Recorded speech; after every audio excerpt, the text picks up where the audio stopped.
కూటమి ప్రభుత్వం అధికారంలోకి వచ్చి 2 సంవత్సరాలు పూర్తయిన సందర్భంగా రాష్ట్ర అభివృద్ధికి కృషి చేస్తున్న గౌరవనీయులు రాష్ట్ర ముఖ్యమంత్రి వర్యులు శ్రీ నారా చంద్రబాబు నాయుడు గారికి, అలాగే ప్రొద్దుటూరు సంక్షేమానికి పాటుపడుతున్న మా ఎమ్మెల్యే నంద్యాల వరదరాజుల రెడ్డి గారికి ప్రత్యేకమైన ధన్యవాదాలు తెలియజేస్తూ, రాష్ట్రంలో వైసీపీ గత 2-3 రోజుల నుంచి కొన్ని కార్యక్రమాలు చేస్తుంది.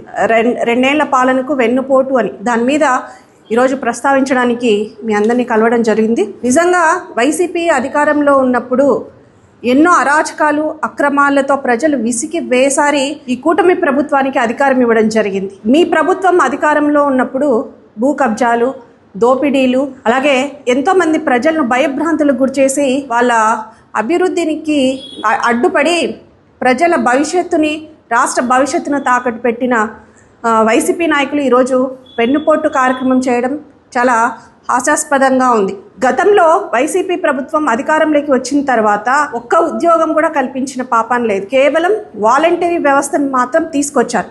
అది కూడా ఎందుకు? వాలంటరీ వ్యవస్థ కేవలం వాళ్ళ స్వలాభం కోసం ఏర్పాటు చేసి ఆ వాలంటరీ వ్యవస్థతో కొన్ని పనులు చేపించి పరిపాలన వ్యవస్థను పూర్తిగా నిర్వీర్యం చేయడం జరిగింది. ఈరోజు మేము అధికారంలోకి వచ్చిన తర్వాత సూపర్ 6 కాదు, సూపర్ 60 పథకాలను తీసుకురావడం జరిగింది. దానిలో భాగంగా మేము ప్రభుత్వంలోకి అధికారంలోకి వచ్చిన తర్వాత ప్రతి సంవత్సరం కూడా జాబ్ క్యాలెండర్ రిలీజ్ చేస్తామని చెప్పడం జరిగింది. ఎన్నికల్లో హామీలో ఇచ్చిన భాగంగా అధికారంలోకి వచ్చిన వెంటనే డిఎస్సి ద్వారా దాదాపు 16,000 ఉద్యోగాలని మేము భర్తీ చేయడం జరిగింది. తొలి సంతకం డిఎస్సి మీదనే పెట్టడం జరిగింది. ఇప్పటికీ ఇది వెన్నుపోటు ఎవరిది, ప్రజా పరిపాలన ఎవరిది, ప్రజలకు తెలియజేయడానికి మేము ఈ వేదికను ఎంచుకోవడం జరిగింది. నిజంగా వెన్నుపోటు, గొడ్డలిపోటు ఇవన్నీ కూడా వైసీపీ పార్టీకి సంబంధించినవే కానీ కూటమి ప్రభుత్వానికి సంబంధించినవి కావు. అలాగే ఈరోజు టీడీపీ అధికారంలోకి వచ్చిన తర్వాత పెద్ద ఎత్తున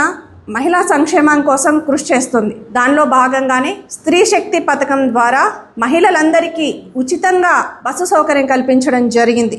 దీపం పథకం ద్వారా ఏడాదికి 3 సిలిండర్లను ఫ్రీగా ఇవ్వడం జరుగుతుంది. అలాగే ఈరోజు రాష్ట్రంలో ఎంతో మంది మహిళలు ఆర్థికంగా నిలదొక్కాలనే ఉద్దేశంతో డ్వాక్రా రుణాలు ఇవ్వడం జరుగుతోంది. దీనివల్ల మహిళలందరూ కూడా వాళ్ళు చిన్న తరహా, మధ్య తరహా పరిశ్రమలతో ఎంఎస్ఎంఈ స్కీమ్స్ లోన్స్ తీసుకొని వాళ్ళు ఆర్థికంగా నిలదొక్కోవడం జరిగింది. అలాగే ఎన్టీఆర్ భరోసా కింద 63 లక్షల మంది లబ్ధిదారులకు ఇప్పటికి మేము నెల పింఛన్లు ఇవ్వడం జరుగుతోంది. నేతన్నలకు వాళ్ళ కష్టానికి ప్రతిఫలంగా ఈరోజు మేము ఉచితంగా విద్యుత్ని అందించడం కూడా జరుగుతుంది. వైసీపీ అధికారంలో ఉన్నప్పుడు ఒక భయంకరమైన యాక్ట్ని తీసుకురావడం జరిగింది. అదే ల్యాండ్ టైటిలింగ్ యాక్ట్ని తీసుకొచ్చారు. నా పాస్ పుస్తకంలో జగనన్న ఫోటో ఎందుకని రాష్ట్ర ప్రజలందరూ దాన్ని వ్యతిరేకిస్తే, మా కూటమి ప్రభుత్వం అధికారంలోకి వచ్చిన తర్వాత ఎవరి ఫోటో లేకుండా రాష్ట్ర ప్రభుత్వ చిహ్నాన్ని వేసుకొని ప్రజలందరికీ ఎవరి భూమి వాళ్ళదే అని మేము భరోసా కల్పించడం జరిగింది. గతంలో మన చరిత్రలో చూస్తే తుగ్లక్ పరిపాలన అనేది ఉండేది. అలాగే జగన్ అధికారంలోకి వచ్చిన తర్వాత రాష్ట్ర రాజధానులను మార్చడం జరిగింది. చెత్త మీద పన్ను వేయడం జరిగింది. మేము కూటమి ప్రభుత్వం అధికారంలోకి వచ్చిన తర్వాత చెత్త పన్నును కూడా తొలగించడం జరిగింది. ఇవన్నీ మేము ఇంతగా ప్రజలకు అభివృద్ధి కార్యక్రమాలు చేస్తూ ఉంటే వైసీపీ నాయకులు వెన్నుపోటు కార్యక్రమాలతో ప్రజలను మభ్యపెట్టే కార్యక్రమాలు చేస్తూ ఇప్పటికీ వాళ్ళకు ఎక్కడ అధికారం ఉండదో అనే వాళ్ళు భయం ఫీల్ అయిపోయి ఇప్పటికీ ప్రజల్ని తప్పుదో పట్టిస్తున్నారు. ఈ ప్రజలందరూ తెలుసుకోవాలని మేము ఈ సందర్భంగా తెలియజేసుకుంటున్నాం. అలాగే మేము అధికారంలోకి వచ్చిన తర్వాత పరిశ్రమలు తీసుకురావడం జరిగింది. ఇక్కడ విశాఖలో ఏఐ గూగుల్ సెంటర్ని తీసుకురావడం జరిగింది. కాకినాడలో గ్రీన్ అమ్మోనియా ఎనర్జీని తీసుకురావడం జరిగింది. అలాగే ఈరోజు ఎస్సీ ఎస్టీ కుటుంబాలకు 20 లక్షల మేర రూఫ్ టాప్ సోలార్ని కూడా మేము ఫ్రీగా ఇవ్వడం జరిగింది. ఇన్ని కార్యక్రమాలు ఈరోజు కూటమి ప్రభుత్వం చేస్తూ ఉంది. అలాగే ఒకప్పుడు వైసీపీ ప్రభుత్వంలో ఇసుక అనేది ఎవరికి అందకుండా ఎన్నో రకాలుగా కార్మిక సంఘాలు, కార్మిక సంక్షేమం ఇవన్నీ నిర్వీర్యమైపోయాయి. అంటే వాళ్ళ కుటుంబాలు కూడా 3 పూట్ల తినడానికి ఇబ్బంది పడే రోజుల్ని సృష్టించారు వైసీపీ నాయకులు. ఇప్పుడు కూటమి ప్రభుత్వం అధికారంలోకి వచ్చిన తర్వాత ఉచిత ఇసుక విధానాన్ని అమలు పరచడం జరుగుతోంది. దీనివల్ల మళ్ళీ కార్మిక రంగం డెవలప్ అయిపోయింది.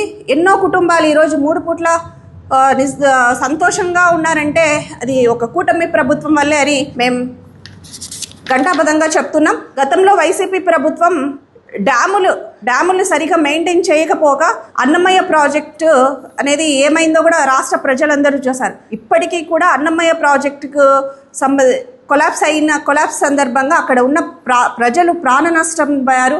ఇప్పటికీ కూడా ప్రజలకు నీడ లేకుండా ఉన్న సందర్భాలు చాలా ఉన్నాయి.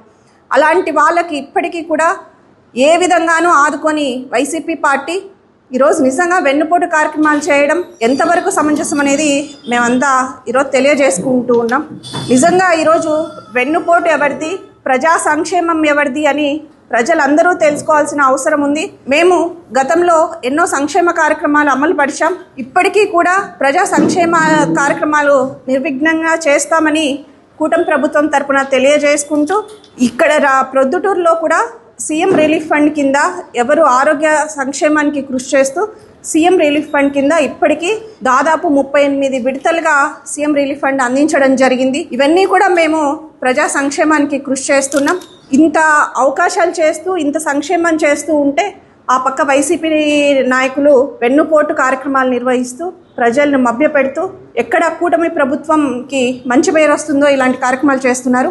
ఇంకొక ముఖ్యమైన విషయం ఏంటంటే, వైసీపీ అధికారంలో ఉన్నప్పుడు ఎమ్మెల్యేలుగా మిమ్మల్ని గెలిపించింది. అక్కడ ప్రజా సమస్యలను తీసుకెళ్లి అసెంబ్లీలో మాట్లాడతారు, ప్రజా సమస్యలను వివరిస్తారనే ఉద్దేశంతో మిమ్మల్ని ఎమ్మెల్యేలుగా గెలిపిస్తే ఏ ఎమ్మెల్యే కూడా అక్కడికి వెళ్ళి ప్రజా సమస్యల్ని ప్రస్తావించకపోగా ఒక ఎమ్మెల్యే మీసం తిప్పి మాట్లాడతాడు, ఒక ఎమ్మెల్యే తొడగొట్టి మాట్లాడతాడు. ఇంకా కొంతమంది మహిళా ఎమ్మెల్యేలు ఇతర మహిళా ఎమ్మెల్యేని కించపరుస్తూ వాళ్ళ గౌరవానికి భంగం కలిగిస్తూ ఆ 5 సంవత్సరాలు కాలయాపన తప్ప ఎక్కడ మీరు ప్రజలకు సమస్యలు పరిష్కరించింది లేదు.